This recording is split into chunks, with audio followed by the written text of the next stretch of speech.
Friends, आप सब कैसे हो? आशा करती हूँ आप सब अच्छे हो, मस्त हो, लाइफ को अच्छे से एंजॉय कर रहे हो। आज की हमारी स्टोरी है सुपर लेडी अनिका की। एपिसोड 1819 से लेकर 1820 तक। बिना किसी देरी के वीडियो को स्टार्ट करते हैं।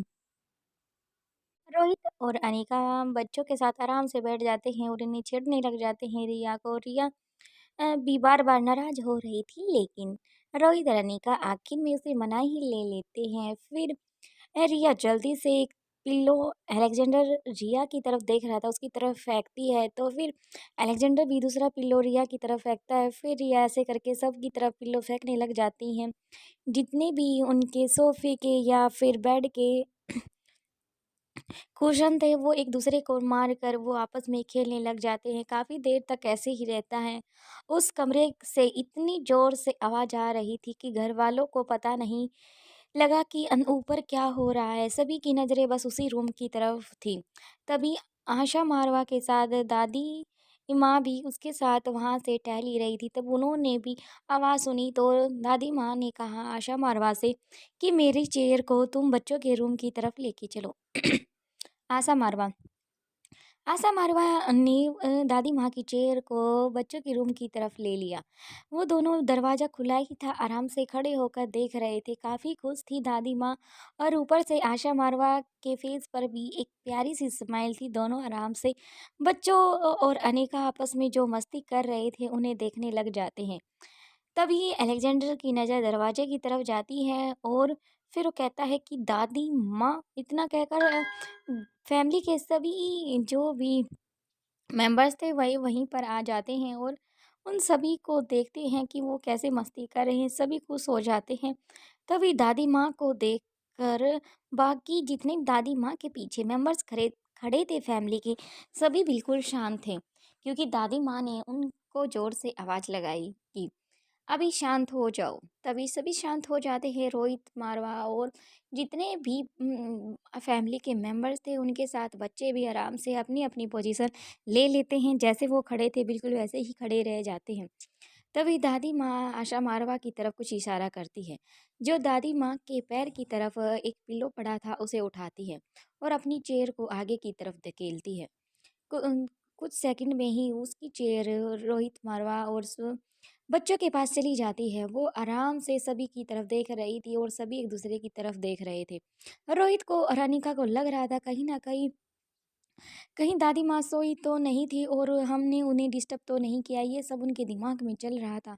तभी दादी माँ ने पिल्लो उठाया और आर्यन की तरफ दे मारा। आर्यन को जब पिल्लो लगा तो आर्यन की नज़र दादी माँ से मिली और दादी माँ ने कहा, भाई हमें देखकर मस्ती क्यों छोड़ दी, खेलो, मैं भी तुम्हारी मस्ती ही देखने के लिए आई हूँ।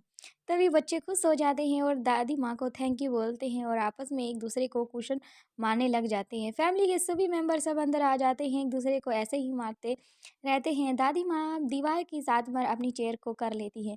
उसके पास जो पिल्लो आता वो भी एक दूसरे को मारती। जितने भी घर फैमिली के छोटे से लेकर बड़े मेंबर थे सभी एक दूसरे को क्वेश्चन मारने लग गए। क्वेश्चन मारना बार बार इतना ज़्यादा हो गया था कि आसपास जो रूम थे उनसे भी क्वेश्चन लेकर आए गए। सभी एक दूसरे को मार रहे थे। तभी कुछ क्वेश्चन में से जो फाइबर होती है वो बाहर निकल कर सभी के सिरों पर ढल जाती है और सभी के सिर बिल्कुल वाइट हो जाते हैं। ऐसा लग रहा था सभी के बाल वाइट हो गए। ये देखकर एक दूसरे को देखकर काफ़ी हंस रहे थे। फिर जो दूसरे को देखकर हंसता हो फिर वो दूसरे को देखकर हंसता, ऐसे ही सभी एक दूसरे को देखकर हंस रहे थे, क्योंकि कोई भी अपने आप को नहीं देख पा रहा था। तभी रिया अलेक्जेंडर को कहती है, अब अलेक्जेंडर तुम तो टाइम से पहले ही बूढ़े हो गए।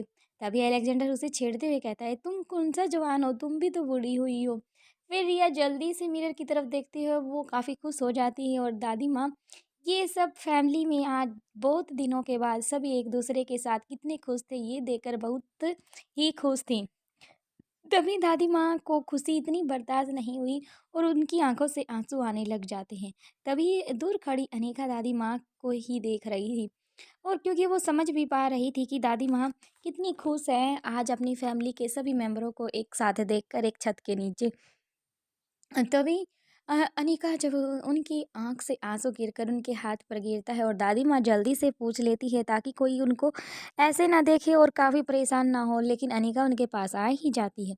अनिका कहती है कि दादी माँ क्या हुआ? आपको कोई तकलीफ़, आपको कोई दर्द, क्या आप मुझे बता सकती हैं? दादी माँ: अनिका तुम काफ़ी परेशान हो रही हो, तुम बच्चों के साथ और सभी के साथ टाइम को एंजॉय करो। मैं बस ऐसे ही नर्वस हो गई सभी को खुश देखकर। बस किसी इंसान को क्या चाहिए, उसकी फैमिली खुश हो, भले ही उसकी आखिरी सांस क्यों ना निकल जाए। अब मुझे मरने से बिल्कुल भी डर नहीं लगता। मेरी फैमिली पूरी सेट हो चुकी है, यानी कि मेरे रोहित की फैमिली अब अच्छे से है और मुझे और क्या चाहिए, मुझे बस इसी की फिक्र रहती थी। जब रोहित ने ये बात सुनी वो भी दादी माँ के पास आ जाता है और फैमिली के सभी मेंबर आराम से चुप होकर खड़े हो जाते हैं। रोहित मारवा ने जल्दी से जाकर दादी माँ के माउथ पर हाथ रख लिया। दादी माँ कुछ कहना चाहती थी लेकिन रोहित का हाथ लगने से बिल्कुल शांत हो जाती है। फिर रोहित का हाथ अपने माउथ से आगे से हटाती है। फिर कहती है, रोहित तुम मुझे चुप क्यों करा रहे हो बेटा? क्योंकि जो इस दुनिया में आता है उसे एक ना एक दिन तो जाना ही है। लेकिन मेरी उम्र काफ़ी हो चुकी है। बस मैं तुम्हारी फैमिली को और तुम्हें खुश देखना चाहती थी। वो मैंने देख लिया है और मेरी सभी इच्छाएं अब पूरी हो चुकी हैं। मुझे मरने से बिल्कुल भी डर नहीं लगता अब, भले ही मेरे इसी टाइम प्राण क्यों ना चली जाए। रोहित मारवा कहता है कि दादी माँ, अभी आपने देखा ही क्या है, अभी तो अलेक्जेंडर की शादी होनी है, रिया की शादी होनी है, और ऐसे कह कह के काफ़ी कुछ कहने लग जाता है। और ये रोहित की बात सुनकर दादी माँ के फेस पर स्माइल आ जाती है, जो कि रोहित यही चाहता था, क्योंकि दादी माँ की आंखों में आंसू रोहित मारवा को बिल्कुल भी अच्छे नहीं लग रहे थे। दादी माँ को हंसाने के लिए ही रोहित ने ये सब कहा था। ये सुनकर फैमिली के सभी व्यक्ति हंसने लग जाते हैं। तभी लड्डू पीछे था जो आगे आता है रोहित के पास, कहता है, चाचू आपने मेरी शादी तो दादी माँ को बोला ही नहीं। लड्डू की बात सुनकर तो रिया का हंस हंस कर बुरा हाल हो जाता है और लड्डू की बात पर लड्डू के दादा को बड़ा गुस्सा आता है, क्योंकि वो सोच रहा था कि मेरी पोती ने इतनी नासमझी की बात कैसे की इस लड्डू ने, क्योंकि उसे इतनी कॉमन सेंस नहीं है कि अगर रोहित मारवा बिल बस एक जोक ही कर रहे थे। तभी वो जल्दी से लड्डू की दादी माँ को इशारा करता है और दादी माँ लड्डू को पीछे की तरफ ले आती है और फिर सारे चुप हो जाते हैं। सभी अपने अपने रूम की तरफ अपने कदम बढ़ा देते हैं। कुछ टाइम बाद ही सभी रूम बच्चों का रूम खाली हो चुका था और उसमें इतना फाइबर फैला हुआ था कि खुद अनिका और रोहित भी कंफ्यूज थे, क्योंकि उन्हें बिल्कुल ऐसा लग रहा था जैसे कि कोई बादल जमीन पर उतर आए हों। तभी रिया को कुछ मस्ती सूझती है और जल्दी से वो वाटर बोतल का कलर लेती है और जल्दी से जितनी फाइबर गिरी थी सभी पर हल्का हल्का डाल देती है और फिर रोहित से कहती है कि प्लीज़ डैड मेरा फ़ोटो शूट करना, देखना तुम्हारी परी लग रही हूँ ना, बिल्कुल बादलों वाली। इतना कहकर रोहित भी हंसने लग जाता है और दादी माँ भी खुश हो जाती है और आराम से उस रिया काफ़ी तरीके से फ़ोटो शूट करा रही थी। और तभी अलेक्जेंडर और आर्यन ने कहा, हम अपनी प्रिंसेस अपनी प्री को ऐसे खाली कैसे छोड़ सकते हैं जब उसके दो भाई हैं, क्या पता कब उसको खतरे का सामना करना पड़े। और वो खतरे से लड़ तो नहीं सकती, लेकिन उसके भाई जो हैं उसका साथ देने और दुश्मनों से लड़ने के लिए आराम से उसके दोनों साइड खड़े हो जाते हैं। फिर रोहित अनिका उनका फ़ोटो क्लिक करते हैं, ऐसे काफ़ी खुश हो जाते हैं। आशा मारवा भी काफ़ी खुश नज़र आ रही थी आज ये सब देखकर। फिर सभी अपने रोहित मारवा बच्चों को गुड नाइट बोलकर अपने रूम की तरफ रोहित और अनिका चले जाते हैं। आशा मारवा दादी माँ की व्हील चेयर लेकर उन्हें उनके रूम तक छोड़ने के लिए चली जाती है। बच्चे भी अब सो चुके थे, काफ़ी थक चुके थे जो। रोहित और अनिका भी अपने रूम में चले गए थे। दूसरी तरफ मल्होत्रा हाउस, सुबह का टाइम। अंजलि मामी काफ़ी परेशान थी क्योंकि जो कि श्वेता अब दोबारा से अपना फार्मा कंपनी ज्वाइन कर चुकी थी जो उनकी अपनी थी, लेकिन उसका दिल नहीं लग पा रहा था काम में, इसलिए वो वापस घर आ जाती है और अपने आप को कमरे में कैद कर लेती है। अंजलि मामी काफ़ी परेशान हो जाती है और सीधा जल्दी से श्वेता को बोलती है कि बेटा प्लीज़ दरवाज़ा खोलो, मैं तुमसे बात करने आई हूँ और प्लीज़ मुझसे बात करो। जब तक तुम मुझसे बात नहीं करोगे तुम्हारा मन हल्का नहीं होगा, इसलिए प्लीज़ मुझसे बात करो। तभी जल्दी से ए अ, अंजलि मामी अंदर आ जाती है। फिर श्वेता का मुंह ऊपर की तरफ करती है और पूछती है क्या हुआ, क्या तुम मुझे बताओगी? तभी श्वेता कहती है कि नहीं ऐसा कुछ नहीं है, आप छोड़ो जाने दो। तभी श्वेता के फेस को देखकर अंजलि मामी कहती है कुछ तो ऐसी बात है जो मुझसे तुम छुपा रही हो, जब तक तुम बताओगी नहीं तुम्हारा मन हल्का नहीं होगा। तभी श्वेता अंजलि मामी से कहती है कि मम्मा दरअसल बात ऐसी है कि मैं काफ़ी दिन से जब जा रही हूँ अपनी जो फार्मा कंपनी है तो वहाँ पर काफ़ी बार लक्ष्य वहाँ पर आ जाता है मुझसे मिलने के लिए, लेकिन आज तो हद ही हो गई।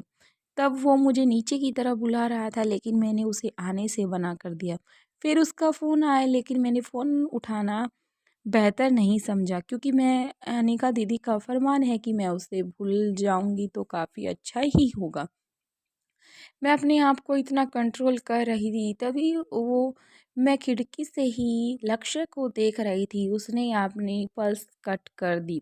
अभी वो काफ़ी खतरे से बाहर है लेकिन कल रात से उसको काफ़ी बल्डिंग हो चुकी है और मैं उसके अपने आप को ही जिम्मेदार मान रही हूँ, इसलिए मैं काफ़ी परेशान हूँ। अंजलि मामी भी श्वेता की बातें सुनकर काफ़ी परेशान हो जाती है क्योंकि उसे भी लग रहा था अ, कि जैसा श्वेता की बातें सुनकर अंजलि मामी भी परेशान हो जाती है, क्योंकि अंजलि मामी को नहीं लग रहा था कि ऐसा भी कुछ हो सकता था और ऐसा हुआ है। क्योंकि अंजलि मामी ने ऐसी लक्ष्य से के साथ ऐसी एक्सेप्टेशन नहीं की थी कि वो इतना खतरा भी उठा सकता है और इतना खतरनाक काम भी कर सकता है।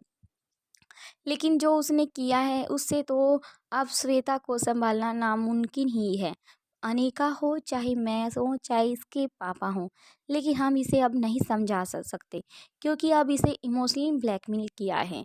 अब ये बस उसकी ही सुनेगी क्योंकि इसे लगता है कि उसने इसके प्यार में अपनी पल्स कट की है, यानी कि अपनी जान देने की कोशिश की है। अब मैं अपनी बेटी को कैसे सँभालूँ? कैसे उसके चंगुल से छुड़वाऊँगी? क्योंकि वो इंसान मुझे भी अच्छा नहीं लगता, पता नहीं क्यों?